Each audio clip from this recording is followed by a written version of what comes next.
My father died when I was 5 and my mother passed away when I was 17. I have a sister, Lena, who is 4 years younger than me.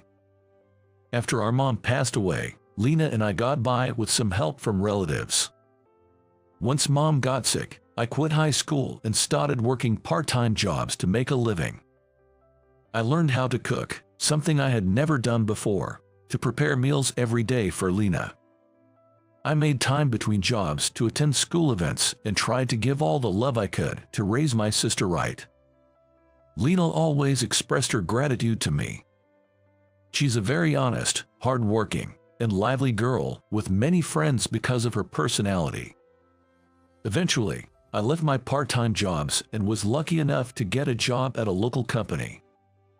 Lena, on the other hand, went to a high school for welfare studies and, after graduating, started working at a welfare facility. Henry, since we lost Dad and Mom early, there's no one for us to care for, right? That's why I wanted to work at the welfare facility, to help people who are physically struggling. I was really impressed when I heard her reason for choosing her job. I'm proud of how well my sister has grown up. With her employment, Lena began living on her own, and we started living apart. At her workplace, Lena, always smiling and friendly, seemed to be well liked by the elderly residents and her colleagues. Lena has always been earnest and gives her all in everything she does. That attitude must touch people's hearts. That's something our late mother always used to say. Remember, whatever you do, give it your all with all your heart. If you do, your feelings will get through and ultimately lead to good results. Dad always used to say that too. I believe Lena inherited that spirit from our mom. As for me, I'm clumsy and not very savvy. I get flustered easily when I'm rushed, often irritating those around me. The company I work for supplies locally grown and processed vegetables to supermarkets nationwide. My department manages the sales of these products in supermarkets. It's been 8 years since I joined the company, but my time at work hasn't been very fulfilling or successful. I've been living some pretty remarkable days. That's why they still don't trust me with important jobs. Then one day, there was a seat change in the department, and I had to work next to Oliver, the head of the department.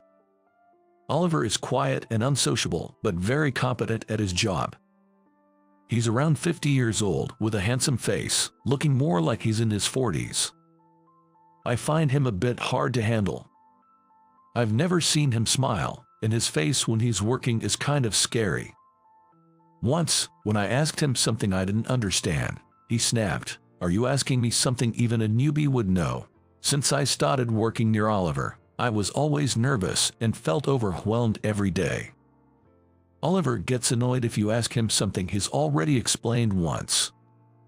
"I already taught you this before, didn't I? Don't ask twice, it's a waste of time." Saying this, he wouldn't teach me again. I can tell my slow learning frustrates him. And then, Oliver began to delegate his work to me. The job was simple enough for anyone to do, but there was just so much of it. I had to check the sales of products delivered to each store and identify the popular items, but with so many types, I couldn't finish without working overtime. Although the tasks were simple, they were time-consuming and tough. Afterwards, Oliver didn't assign me any difficult tasks. He just kept dumping a large quantity of easy tasks on me. "Don't forget to check the products again today. Once you've done that, make sure to compile the data into a report." I have to check them again." "What, you got a problem with that?" "No, not at all, I got it." Overtime again. Even when my overtime was inevitable due to the workload, Oliver would leave without saying a word. I wish he'd help out a bit. I guess he just doesn't like me. And probably thinks I'm not capable. That's the feeling I had. Amidst these days, I got some happy news from Lena. She was getting married to her boyfriend. He was the son of a doctor she met through her work. I had met him several times after Lena introduced us. He was a calm and well-mannered guy. I thought he would surely make Lena happy. And being a doctor's son, he probably wouldn't struggle financially. Kind of like marrying into a wealthy family. Lena, who had lost our parents early, had been through a lot of hardship.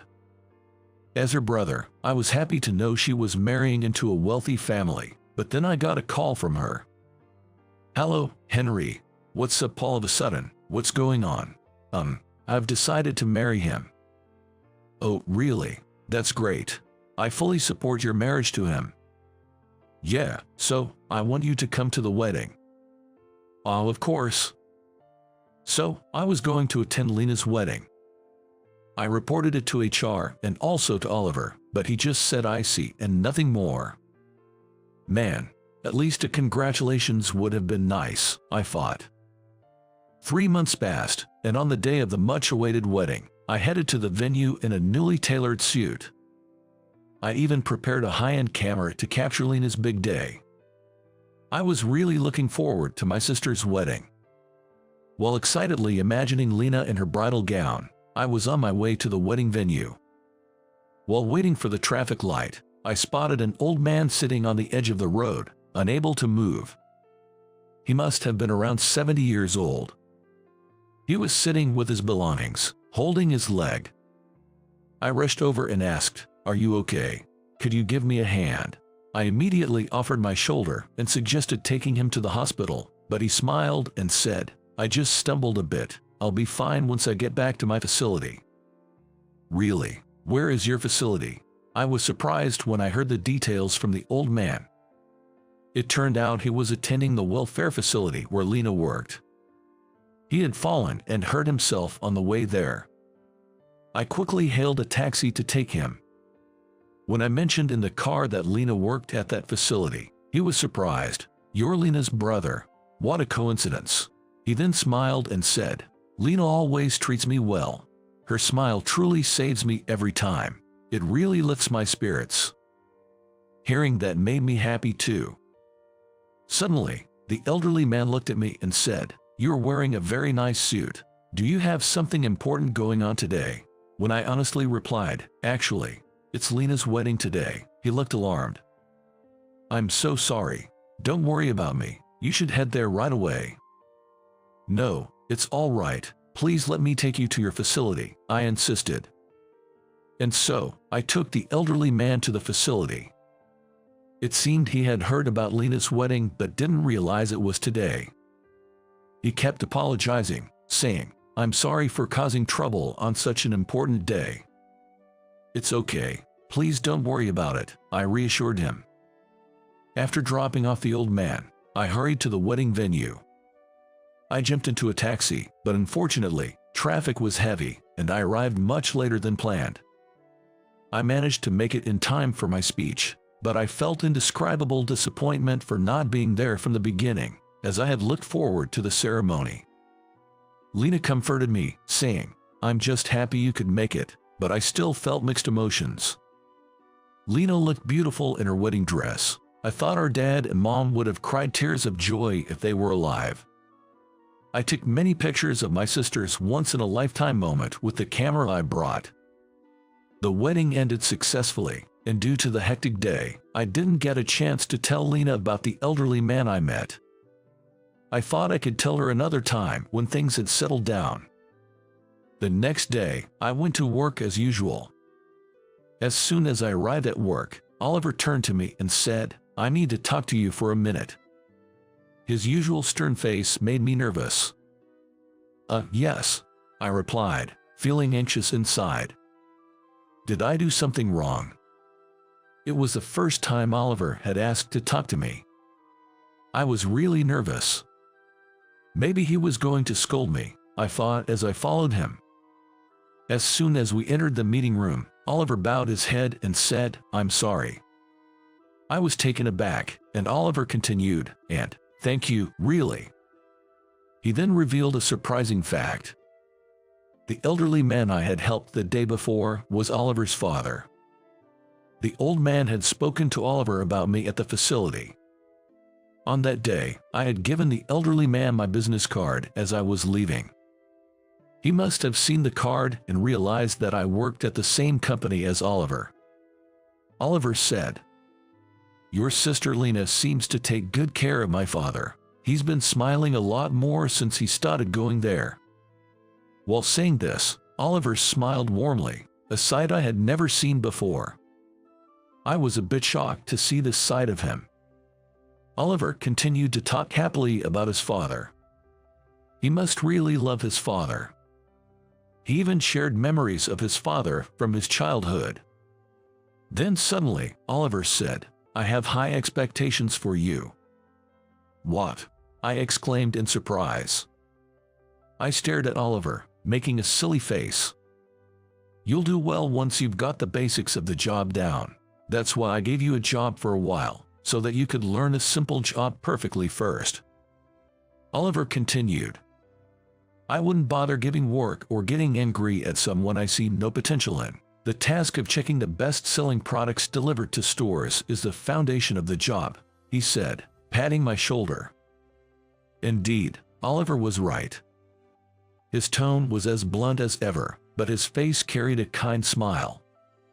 "Thank you. I'll work hard to meet your expectations, so please keep pushing me," I replied with a smile. To that, Oliver said, "Well, I guess I'll have to be even tougher on you now," jokingly with a smile. I think it was the first time I ever saw Oliver smile. I told Lena about this whole series of events. Apparently, Lena had met Oliver a few times, but she hadn't talked about work, so she didn't know I worked at the same place and that he was my boss. Lena told me about Oliver. Oliver really loves his dad. He often comes to the facility with him on Sundays and watches over his rehab. He's not the type to smile and chat, but he's like a gentle son in front of his dad, which is kind of adorable," she said. Imagining Oliver in this light, I found it endearing. Oliver seemed quite charming in a way. After that, I started to work hard under Oliver. Gradually, the scope of my responsibilities expanded. As usual, he was strict with work and I got scolded a lot, but I also began to receive some praise. After a while, I started training new employees and am now in charge of education. Lena continued working at the facility after her marriage and still meets Oliver's father regularly. Since that incident, Oliver and I have occasionally gone out for drinks. I still get nervous talking to him, but I'm glad we've been able to close the gap a bit. I've also recently gotten a girlfriend who is 2 years younger than me. She's an employee at one of our business partners, and we grew closer while working together. Oddly enough, Oliver knew about my girlfriend and sometimes offers to give love advice when we're drinking, saying, "If you ever need relationship advice, I'm here for you." Now, every day feels truly fulfilling. It seems like fun days are waiting for me both in my work and personal life. I only live once and I want to enjoy it to the fullest. That's how I feel. Once you are past your mid-40s, it's not uncommon to find yourself working alongside colleagues young enough to be your children. Sometimes, you might even end up with a boss who's younger than your own kids. Normally, being bossed around by whippersnappers would be enough to bring a man to tears. But when you're a seasoned veteran like me, just a regular employee, you learn not to let that kind of thing bother you. One day, there was a major shuffle in the company, and we were getting a new boss.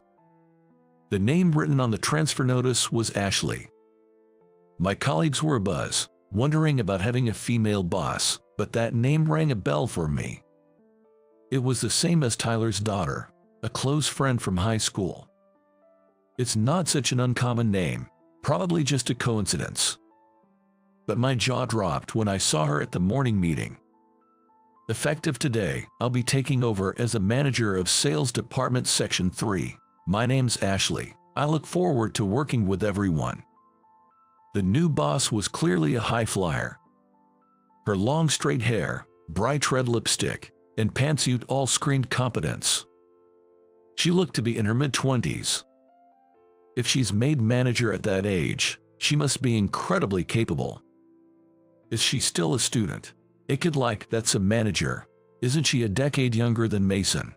Poor Mason. I could overhear my colleagues whispering.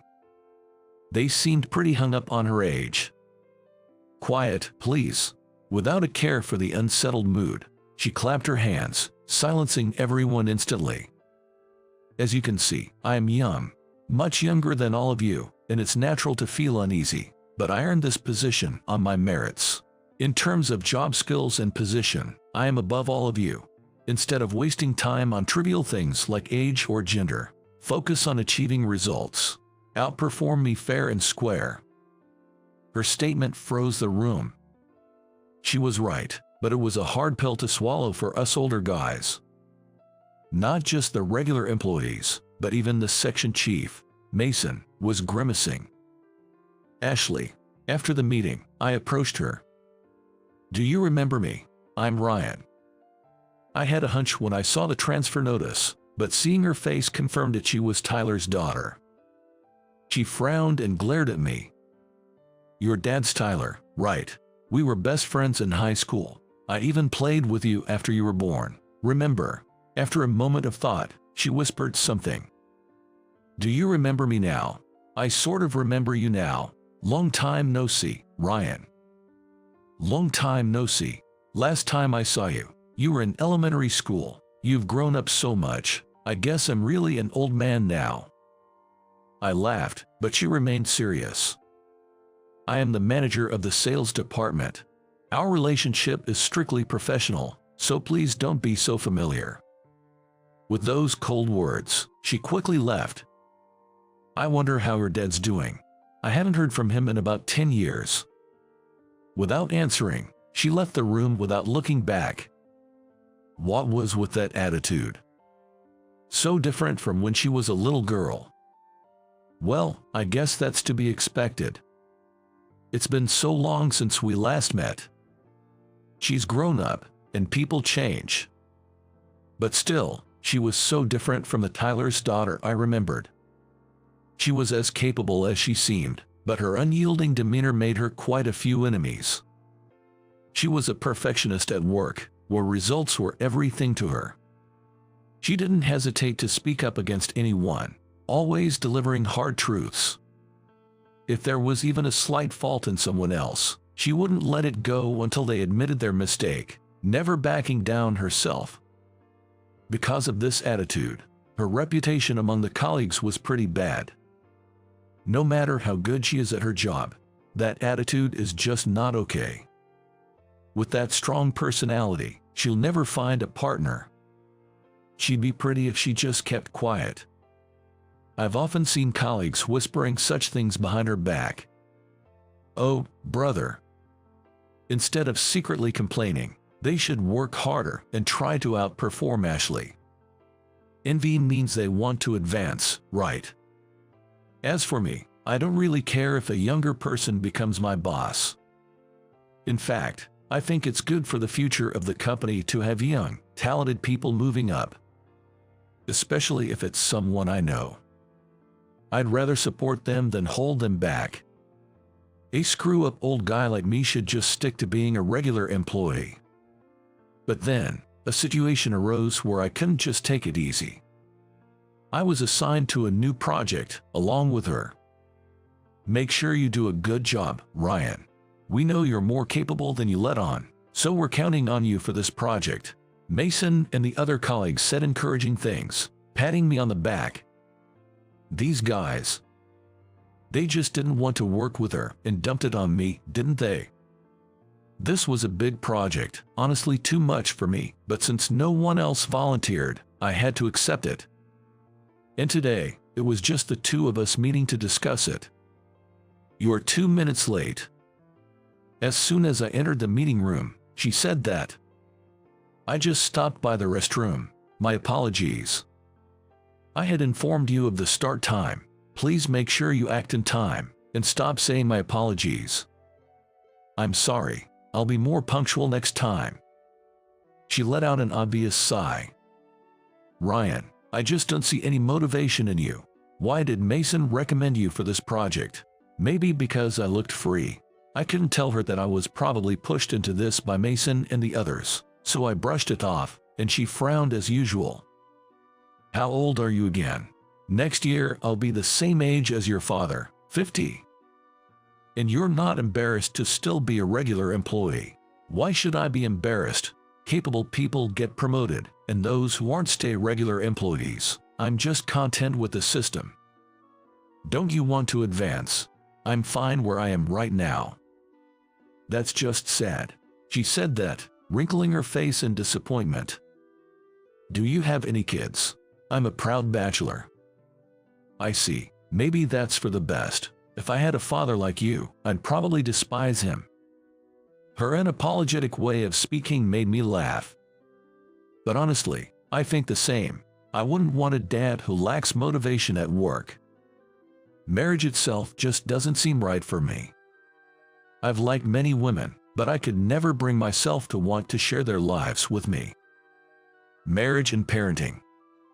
Taking on such responsibilities that you can't easily shed. No thank you, that's still my view. Since it's the only life I have, I want to live it fully for myself. I guess that's just the kind of person I am. Why are you laughing? Sorry, you're absolutely right. I'm not cut out to be a parent. Someone like Tyler should be the one. Are you talking about my father? Yeah, is he doing okay? No news is good news, they say, but with him, it's probably just laziness and writing. As I said this and looked at her, she still had that stern look on her face. Why such a long face? It's not cute. A woman needs to be charming. Charm is not required in business, and please stop using such outdated phrases. Outdated. They sound old-fashioned. Knowing I'm an older man is one thing, but being told directly stings a bit. Ignoring my forced smile, she left the room. I felt a real distance between us.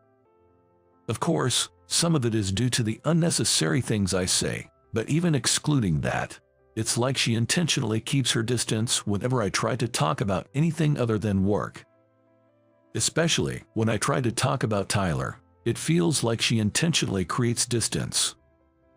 Despite her aloof attitude, the project we were working on together was progressing better than I thought. Even though she was curt, her thoughts came across clearly, and the interaction flowed smoothly, with negotiations going well. Ryan, you're actually good at your job. I was secretly pleased to hear her say that. Then, one day, as our project was reaching its climax, I noticed something was off with her from the morning. She looked pale and distracted, fidgeting and checking her phone repeatedly, then staring blankly into space. She was definitely not her usual self. If you're feeling sick, maybe you should go home early today. No, I'm fine. With that look, you won't be able to work today. Go home. This is an order from an adult. Understood. Unusually subdued, she quickly agreed and prepared to leave. Just before leaving the room, she turned back suddenly. Ryan. Yeah. Never mind, it's nothing. I'll be leaving first. As she walked away, her back looked frail, and I couldn't help feeling anxious. What could have happened to her? That night, I got a call from someone claiming to be Tyler's relative. Hello, is this Ryan? I have to tell you something. I rushed to the hospital they mentioned. Tyler in critical condition with terminal cancer. Wasn't no news supposed to be good news? She must have known about this. That's probably why she felt so distant whenever I talked about Tyler. Her odd behavior today must have been because of this. Driving to the hospital, my mind was racing with thoughts. Please make it in time, I prayed as I sped up. Tyler. When I burst into his hospital room, I found doctors and nurses surrounding his bed. I didn't make it in time. As I almost sat down in despair, two people standing beside the bed turned around. One was the woman from Tyler's family, who called me, and the other was Tyler's daughter, my boss. Her eyes were red and swollen with tears. How long has he been in this condition? Sitting down together in the lounge on the sofa, I asked her about everything that had happened. He's been in and out of the hospital for about 2 years, she answered quietly, looking down. The thin gray handkerchief she was clutching was wet and discolored from her tears. Just seeing that, I felt I understood all the emotions she had been holding back. You've done really well. As I patted her shoulder, it seemed to release everything she'd been holding back, and she started crying intensely. My dad might not make it. Her trembling back seemed so much smaller than when I saw her at work. She's always so strong and competent. A real career woman, but in truth, she's still just a young girl. I patted her shoulder again, and she hugged me, crying. I just let her be until she calmed down, and after a while, she started to share more about her life. Tyler's wife had passed away from illness a few years ago, and since then, it had just been the two of them supporting each other. No wonder the call today came from a relative instead of his wife. Tyler, you rascal. Why didn't you tell me something this important? I could have helped if you had told me, but you've always been too responsible and bad at asking for help, and now you've left without saying anything. I'm all alone now. As I remembered Tyler, she murmured softly. Parents are supposed to go first, but isn't this too soon? I haven't been able to show my filial piety enough, nor have I been able to depend on him. Her lonely voice reminded me of the times we used to play together when she was little. I read somewhere that children complete their filial duties by the age of 3. Anything beyond that is like a bonus stage. Having grown up and shown him you've become a respectable adult, that's more than enough filial piety, isn't it? What is that? I've never heard of that before. She finally relaxed her expression and smiled a little. Not enough pampering. Well, I guess it can't be helped. Consider me your dad's best friend, as your father from now on. Think of me as your dad and pamper yourself all you want. I exaggeratedly spread my arms and said, come on. She looked stunned at first, but then burst out laughing. I thought you said you weren't cut out to be a parent. I'll start practicing now. It doesn't seem likely. Her joking smile, though her eyes were still red, was her usual self. If I could depend on the Ryan I remember from my childhood, I would. Don't compare me to the me from decades ago. I'm just an old man now. Stop playing with an old man's heart. Thank you, Ryan. I vividly remember the Ryan from my childhood who used to play with me. She said this with a bright smile. And that's how my life took a big turn. From being a single, positionless old man with nothing, suddenly I had a grown daughter. She still works hard at her job, being curt with everyone including me, but on weekends, she comes to my place and cooks for me. At home, she shows a softer side, different from at work. I tell her she could be nicer at work too. Mixing personal and professional life is the last thing you should do. She retorted with her usual straightforward logic. If you're going to play the father role, you need to get that right too. A responsible daughter is surprisingly a lot of work. As I said this and pursed my lips, Ashley chuckled in amusement. I actually think having an unreliable father is kind of nice. After all, my dad was so competent, there wasn't much to take care of. Really? Should I become more sloppy then? That's not what I mean. Ashley was humming a tune while arranging the food. Is this what it's like to have a family? Thanks to you, Ryan, I'm getting some good practice for being a bride. Bride training. You got someone in mind? Well, yeah, but it's not that far along yet.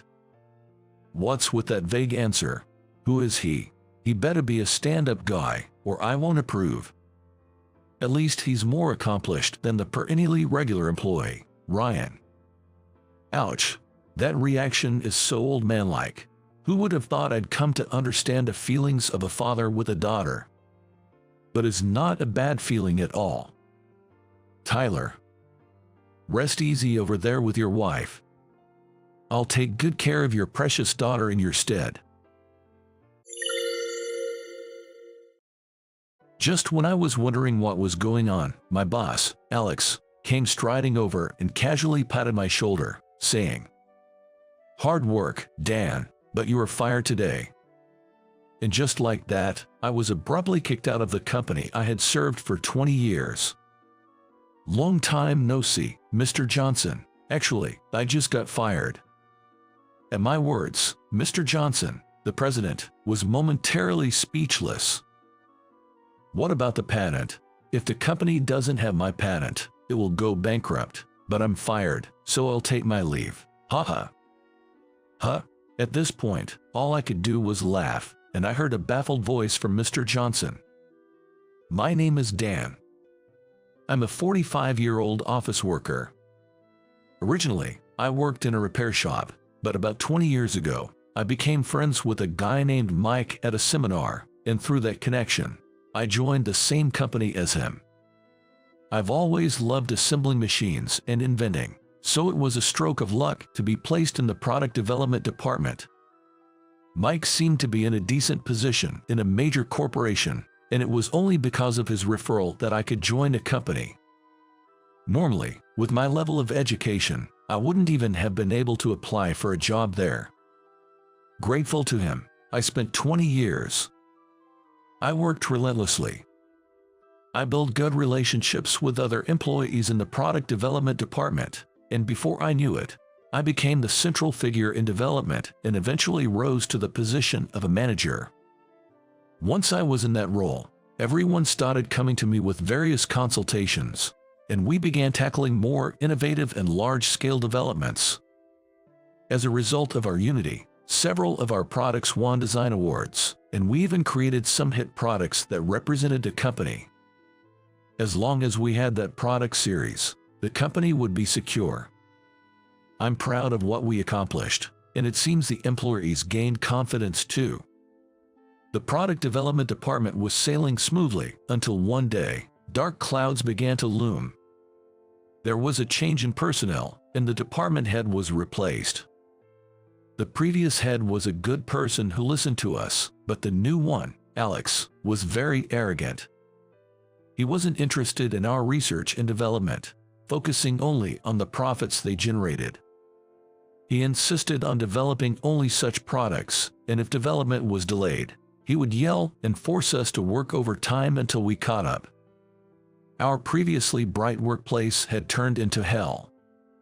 And so, my confrontation with Alex began. I suggested daily operational improvements, but he would just say, "If you have time to talk about that, then work." Even if I presented new product developments, most of my proposals were ignored, and I was asked for meaningless improvements. If a proposal was accepted and moved towards productization, I was rushed to complete it, given absurd instructions, and forced to work overtime until it was done. Once we managed to release a product and it passed inspection and was launched, all the credit and achievements were claimed by Alex. Before I knew it, everything from the authorship of the proposals to the details was rewritten by him. As a result, employee motivation plummeted, and some started leaving the company. Currently, only those who cannot resign immediately due to family or financial reasons remain. Knowing we couldn't choose to leave, Alex exploited us even more. Overtime became the norm, and we were forced to handle even his tasks. He would just give orders and leave at the regular time, leaving all the remaining work to be completed by us within the day. As a result, we continued to struggle for days, handling an enormous workload with fewer staff. I approached Alex about increasing staff, but, as expected, he ignored it. Only the weak ones quit. The ones who stayed should cover for them. He himself has absolutely no interest in development work, let alone involvement or assistance. Indeed, the only saving grace was that Alex, who had never been involved in development, didn't interfere. However, we are constantly demanded to produce high-quality products and proposals. No matter how good the products we create, they end up being taken over by him, a fact that is silently driving the staff to despair, feeling exploited and hopeless. Watching my colleagues become increasingly haggard day by day, I wondered what I should do. At this rate, the product development department will fall apart. The skills of those who have worked so hard up to this point are high. Honestly, they could probably make it in another company. But finding a new job takes time, and resigning voluntarily means a reduced severance. Besides, I doubt Alex would let them resign normally. That fear has led many to resign themselves to staying. Sure, we receive a salary, but considering the overtime, it's not worth it. Moreover, despite working beyond regular hours, Alex seems to be covering up that fact. Perhaps the only option is to speak directly to higher-ups, but that's a last resort. I have many grievances against Alex, but I care about this company and don't want to escalate things and tarnish its image. Does he really want to turn his own company into a black company by enforcing such unpaid overtime?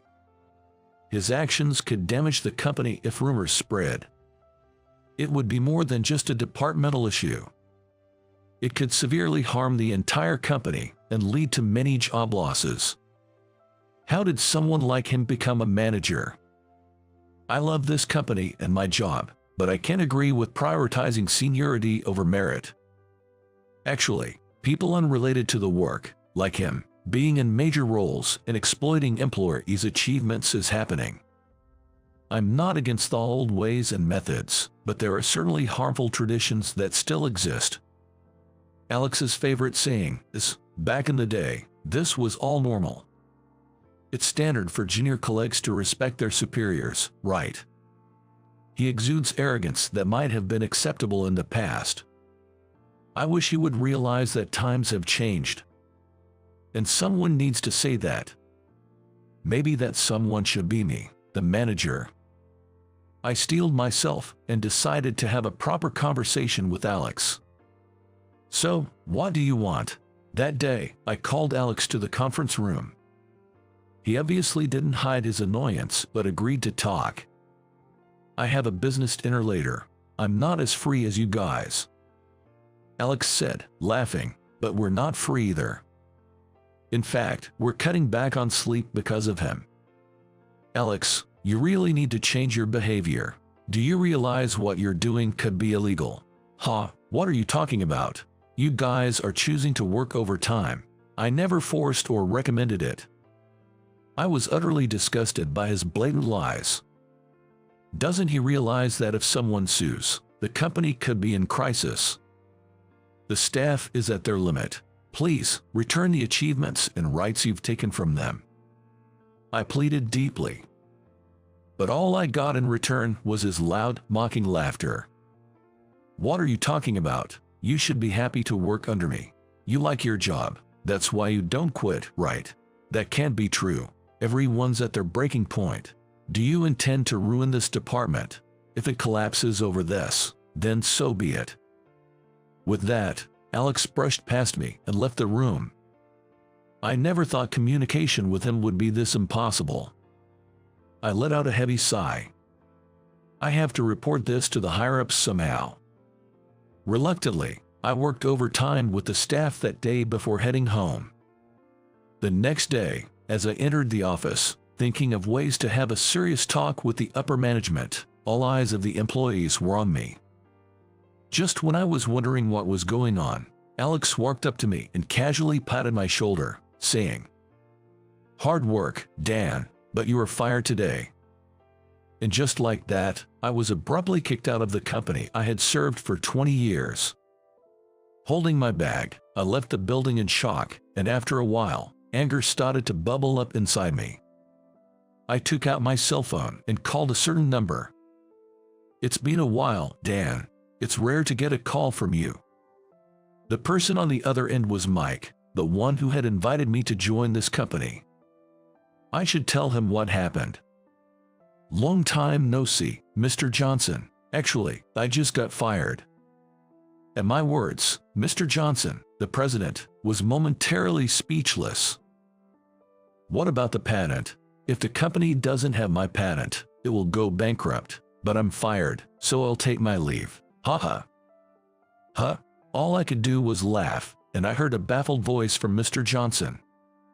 Then, I had to make a beeline back to the company I had just left. Mr. Johnson had called me into his office. "What in the world is going on? Can you explain it to me?" Sitting across from him on the sofa, I took a sip of the coffee he offered. "Mr. Johnson, what was your intention in appointing Alex as head of product development?" I did approve it, but I thought there wouldn't be any problems. Was it because of seniority?" At my question, Mr. Johnson quietly nodded. "Well, it's a tradition, you know, promoting someone without any issues." Was he really someone without any issues? What exactly happened in the product development department? Mr. Johnson became serious as I questioned him. I then reported everything that had happened in detail. He listened to my words quietly without interrupting. After I finished, he apologized me. "I had no idea it had gotten to this point. I'm really sorry." "There's no need for you to apologize, Mr. Johnson. Well, indeed, some responsibility lies with you." "That's right. As the president of this company, I am responsible for the actions of my employees." With a sigh, Mr. Johnson dropped his shoulders. "If such things are happening under my watch, it means I have failed in leadership. Moreover, to fire you, yes, it was too reckless, especially not knowing about my patents. It was an emotional decision that put the company in jeopardy," I said in a tone of disbelief. "Alex probably fired me, the vocal one, to set an example, but as someone who has been involved in product development for 20 years, I hold several patents. If I leave, the loss to the company would be immeasurable. Especially if I were to join a rival company, it would be catastrophic. Alex exposed the company to risk just to flaunt its power. Such childish and thoughtless actions gave me a headache."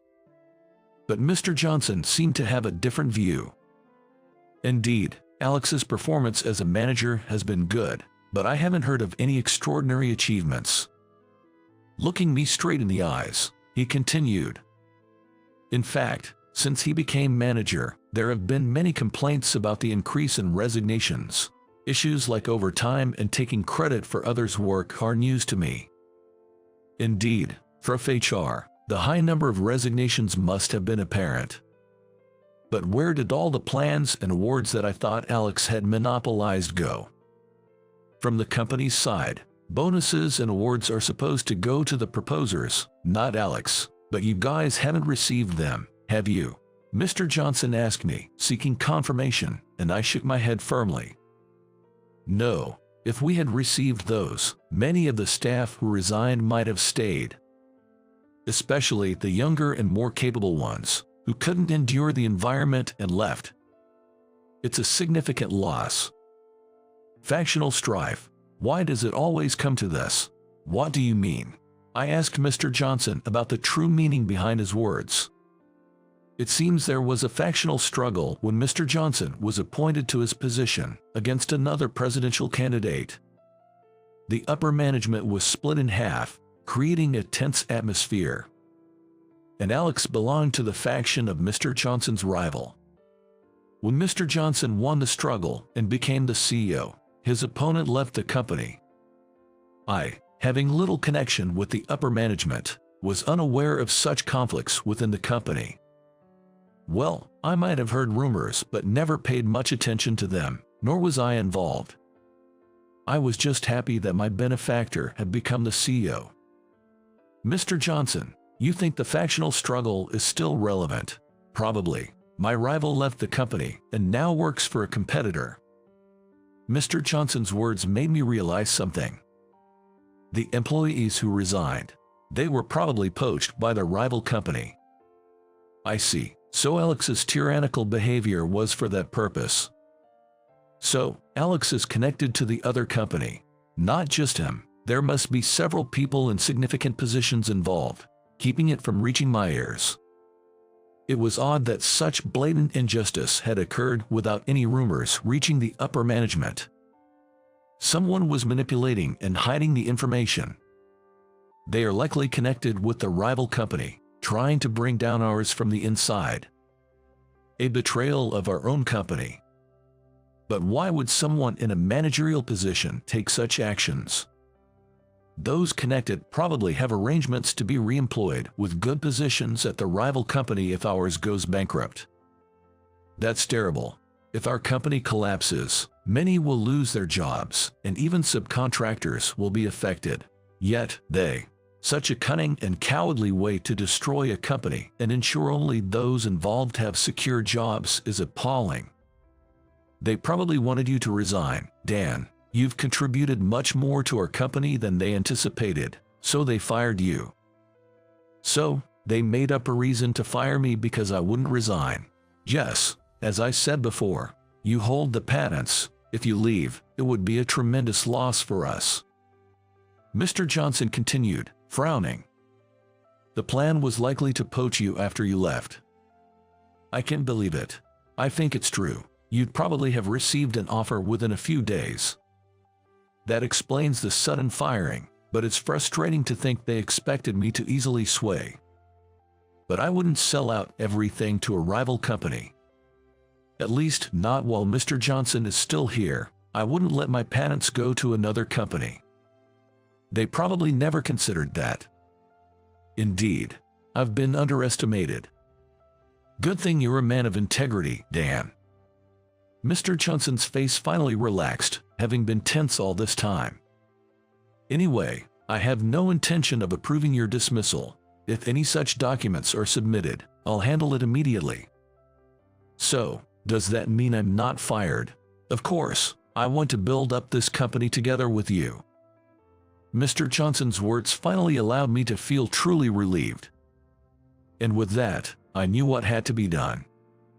It looks like we need a major cleanup, he said with a calm smile, though his eyes burned with anger. From there, it was a race against time. While Alex and his crew still believed I was fired, Mr. Johnson gathered trusted employees and executives to share information. Together, we uncovered numerous discrepancies and gathered evidence. Mr. Johnson's prediction that Alex and his team would let their guard down after they thought they had achieved their goal of firing me was correct. The product development department seemed despondent after my departure, but Alex was in high spirits, leaving on time for a dinner meeting. We identified the executives and employees who went to the same location, and while they were enjoying their banquet, we gathered solid evidence of illicit document removal and tampering. And so, a considerable amount of funds and personnel. And then we discovered the fact that technology had been leaked to a rival company. Now, all that was left was to use this evidence to completely cleanse the company of its rot. Then came Monday. Some employees and executives who came to work turned pale as they heard the unexpected decrees from Mr. Johnson at the morning assembly. What do you mean I'm fired? Alex erupted, and others who received the same fate of dismissal, transfer, or demotion joined in his uproar. Their cries of unjust treatment and threats of lawsuits were met with my scoff. What? Why are you here? You were fired. Alex noticed me and started to make a fuss, but Mr. Johnson interrupted him. I don't recall approving that. Who exactly gave you the authority to fire Dan? That is. Alex's eyes darted around, but no one met his gaze. Some HR employees were conspicuously avoiding eye contact. Most likely, it was that employee who processed my dismissal. Well, as for the unjust personnel matter, let's explain the reasons for these personnel changes and dismissals right here, Mr. Johnson said. Upon hearing this, the clamoring crowd turned pale. Some were caught by the security guards while attempting to physically attack the president in their rage. Before I knew it, the guards from the security company we contracted were strategically placed to suppress any potential riot. The employees who were unaware of the situation were initially frightened by the atmosphere, but as the president started to explain the recent events, the room quieted down. Eventually, as they learned the whole story, their anger turned towards those who had betrayed the company. Especially the product development department, which had been thoroughly trampled upon, was seething with rage, their glares piercing Alex with the intensity of their long-held grievances. Realizing the depth of their resentment, Alex was visibly shaken and trembling. He probably understood better than anyone the depth of their hatred. Facing such murderous and scornful stares would unnerve anyone. Although there was no intention of pressing criminal charges, the company was prepared to sue them if they claimed unjust dismissal. Seemingly resigned to their fate, Alex and those involved in the wrongdoing slumped in defeat, some even collapsing to their knees and sobbing. It was a pitiful sight, but I felt no sympathy. They had brought this upon themselves. With their schemes exposed and their dismissal, it was doubtful whether the rival company would still take them in. Still, some of them might have been hoping to find re-employment somewhere else. Personally, I doubted the reliability of a person who would cold-heartedly use and discard others in such a scheme. Regardless, the hellish days since Alex's appointment had come to an end like this. And so, I returned to the product development department. Considering the future, the staff welcomed me back with open arms as I was promoted. The department, having lost many people and feeling quite empty, finally regained a peaceful and healthy working environment. New staff were to be recruited, but surprisingly, many of the employees who had resigned and not found jobs elsewhere returned, much to our delight. Apparently, they had been approached by the rival company but sensed something suspicious about the timing and declined. They were even threatened in some cases and had advised others planning to leave that it was better not to go to such a company. Fewer employees than we expected ended up going to the rival company. Some, including Alex, managed to find new jobs after their dismissal, but were apparently being worked hard as regular employees. In the end, there probably wasn't a high position left for those who had failed in their plan. Still, the fact that many employees who were well acquainted with our internal affairs had gone to the rival company was a significant blow to us. However, considering that we had eradicated the spread of corruption within the company, it was something we had to accept. Being able to continue working at a company I like, doing the job I love. For me, just being able to regain that everyday life is enough. Mr. Johnson, though known for his gentle and kind demeanor, was not someone to be taken lightly. Once the initial cleanup was over, and as we approached the time to welcome new recruits, he reviewed and made significant reforms in the company's traditions. He thoroughly enforced compliance and transformed the system into a healthy and motivating environment where those with skills and achievements could advance. In the process, we reevaluated the direction of our products, rendering the information held by the employees who moved to the rival company almost worthless. Mr. Johnson, known for his calm and kind demeanor, gained renewed respect from many employees through the series of mass firings and new reforms. Some executives who had underestimated him now viewed his leadership with a sense of awe. Thus, our company grew and, a few years later, became renowned as a major corporation. I never imagined such a coincidence would happen, especially not when I was a kid. It's a strange twist of fate. Since elementary school, I've loved reading novels. Mr. Johnson, is it okay to borrow this many? It's fine. Borrow as much as you like. These are my books, so feel free to read them. The classroom library, where the teacher gathered books that the students wanted to read, changed its collection every week. The books were chosen based on a survey, but I was about the only one who was really into books. So it always ended up being the books I wanted to read. I felt somewhat guilty, but Mr. Johnson, our homeroom teacher, was kind and told me it was okay. Hey, why do Mr. Johnson prepare so many books for us? He wants us to become people who can save others with words, not hurt them. Words can become a dangerous weapon if used wrongly. Mr. Johnson always said that during the 2 years he was our teacher, giving us the chance to read many books. He was a mentor to me. And now, at the age of 39, I'm attending his funeral. I never thought we would part so soon. All the former students attending are shedding tears. It's a funeral that shows how much he was loved. Many classmates were also there. Isn't that Michael? You came too. Jer, of course. It feels nostalgic. We used to play a lot as kids.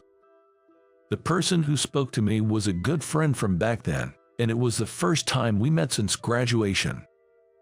Not just him. I hadn't met any of my classmates since then, so seeing their familiar faces made me feel nostalgic. Then, I was called out in a deep voice. "Hey, Michael. It's me, Tom Clark. Long time no see." His voice had changed, and I didn't recognize him at first, but as soon as I turned around and saw his face, memories came flooding back.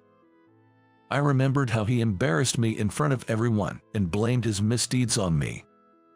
He had bullied me quite a bit. As I struggled to find words, he snorted, laughed at me, and clapped me roughly on the shoulder. "Been doing well. You went to that smart middle school, so we never had a chance to meet." That was his way of being sarcastically rude. He hasn't changed in the way he has always looked down on people. Tom went to a prestigious school everyone knew, and I went to a middle school with a lower academic standard. I had taken the entrance exams because of my parents' wishes, but my academic abilities couldn't keep up, so that was the only choice I had. "How were your 3 years in the middle school? Did you enjoy them?"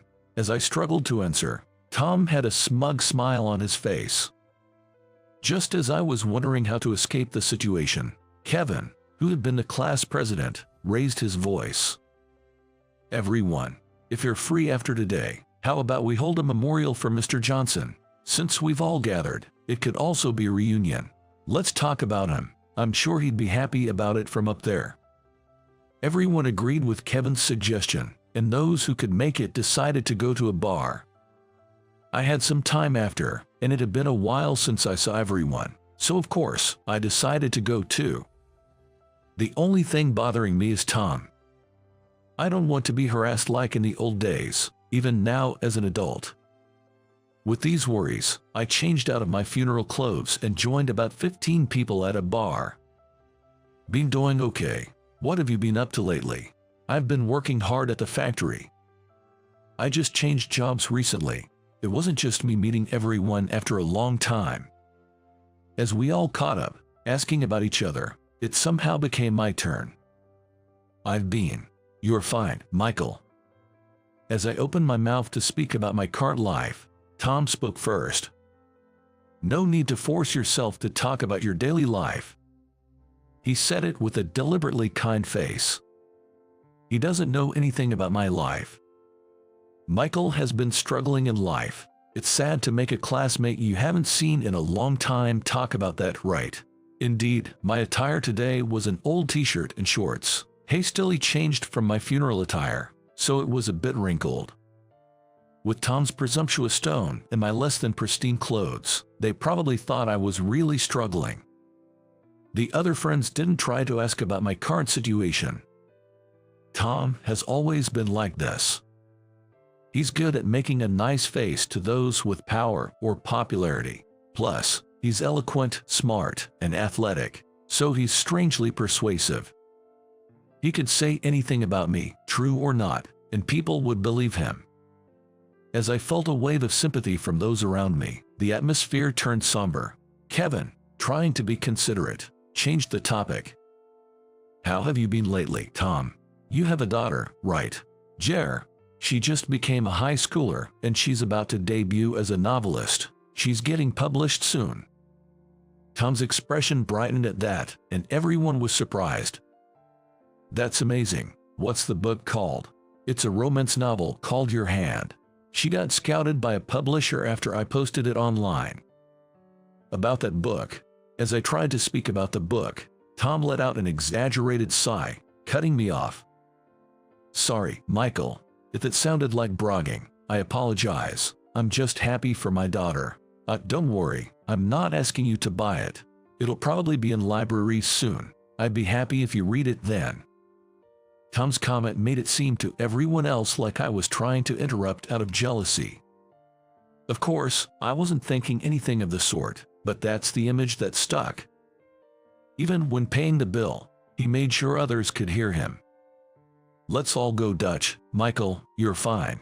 I'll cover for you. Next time we meet, just listen to my stories, okay?" And with that, Tom added insult to injury. Everyone paid, but in the end I didn't. I had my wallet and enough money to pay. To be looked down upon and treated so miserably at this age, it's so embarrassing, it makes me want to cry. Even if I say I have money now, probably no one would believe me. After everyone dispersed and it was just the two of us, Tom dropped his pleasant facade and muttered, "Must be tough being incompetent." I was seething with anger, but I refrained from shouting. It seemed pointless, so I just walked out to the main street from the alley. Then, Tom's wife came to pick him up, and he brightened up again. "I was nearby, so I came to get you." "Thanks." She was a very beautiful, cheerful woman, and they looked good together. "This is my wife. She's an executive secretary.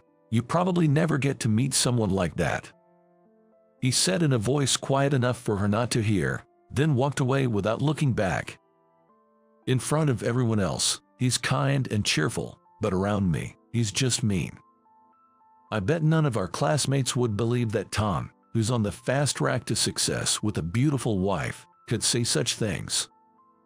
Thinking about all this, I walked home alone, feeling lonely. In my apartment, where I live by myself, I read a novel.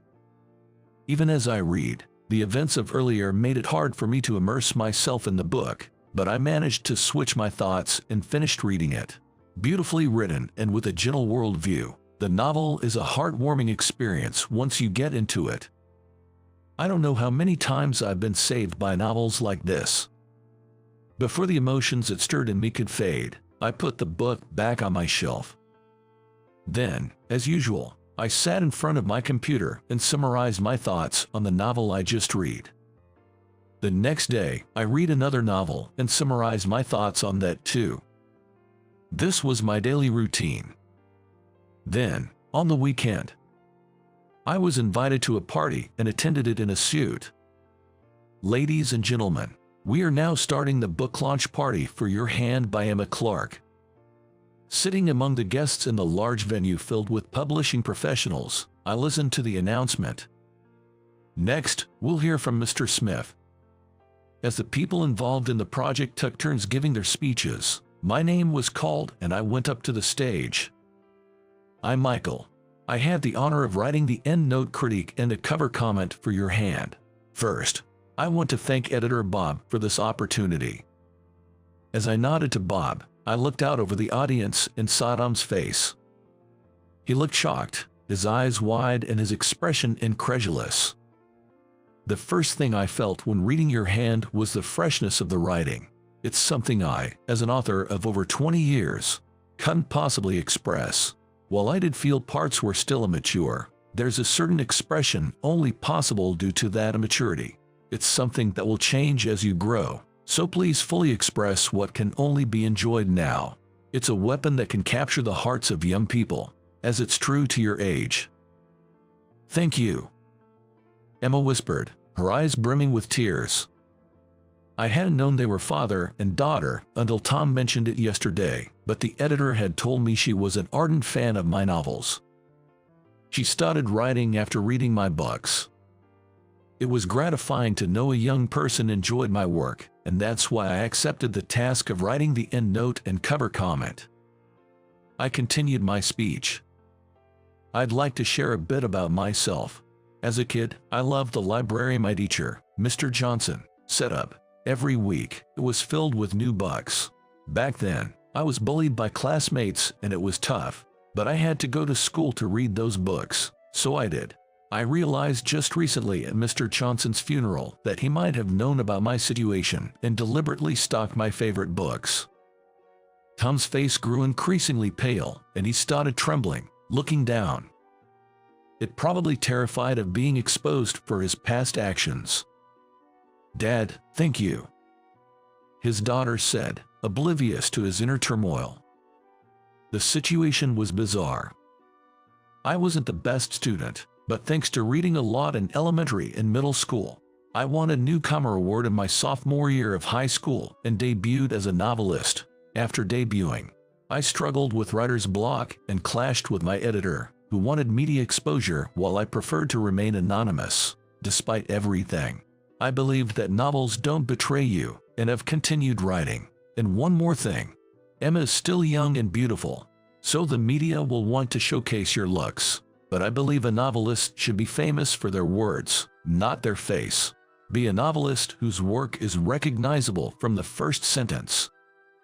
After finishing my speech, the room filled with applause as I bowed. As I stepped down from the stage, various people complimented my speech. What a fantastic speech. If Mr. Smith writes the cover comment, it's bound to be a bestseller. Then Emma came to greet me. Mr. Smith, thank you so much for your speech. Not at all. I've read all your books. I've admired you since I was a child, so getting your comment is like a dream come true. Your novels have saved me so many times. She seemed nervous, but earnestly conveyed her feelings. Then, Tom, her father, approached, looking around cautiously. Can we talk for a minute? I took him to a corner of the venue, away from his daughter's hearing. Could you pretend the things I've done never happened? Tom's polite tone was eerie. What things are you talking about? I knew what he was trying to say, but I wanted to hear it from Tom's own mouth. The things I've done to you all this time. I don't want to ruin my daughter's life because of my actions. Tom said this with a trembling voice, looking smaller than I had ever seen him. If that's what you think, then don't turn words into weapons. I wasn't ready to forgive him yet. Please, don't reveal what happened in the past, please. I had no intention of revealing it. Words are meant to save people, but I want an apology from you, Tom. That would be saving me with words. His daughter, still not quite understanding the situation, was watching us from a distance. Tom straightened his back and bowed deeply to me. I'm truly sorry. Hearing those words, my heart settled a little. Listen, Tom, I can easily pay for a meal. I get a good amount in royalties, and I have quite a few jobs like giving critiques. Of course, I know. Emma loves your books. We have many at home, and I've read a few myself. I never imagined that Michael was you, Mr. Smith. You've been saving many people with your words. In the interview earlier, I remembered our teacher, Mr. Johnson.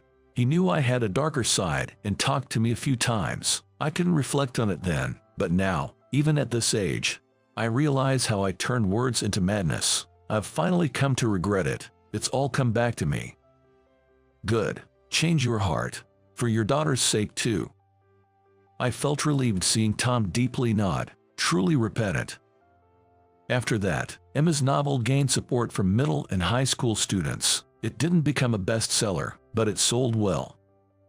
She remained a fan of mine, often mentioning me as her favorite author in interviews and on social media. Perhaps because of that, we decided to write a short story collection together. My dream has come true. She was genuinely happy at the meeting.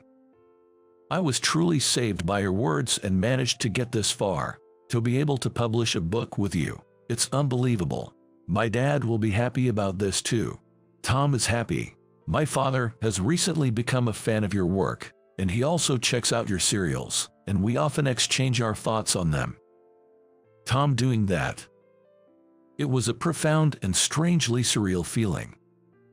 It may be presumptuous of me, but maybe I've also saved Tom with words. Today, over a cup of tea, I'm still writing.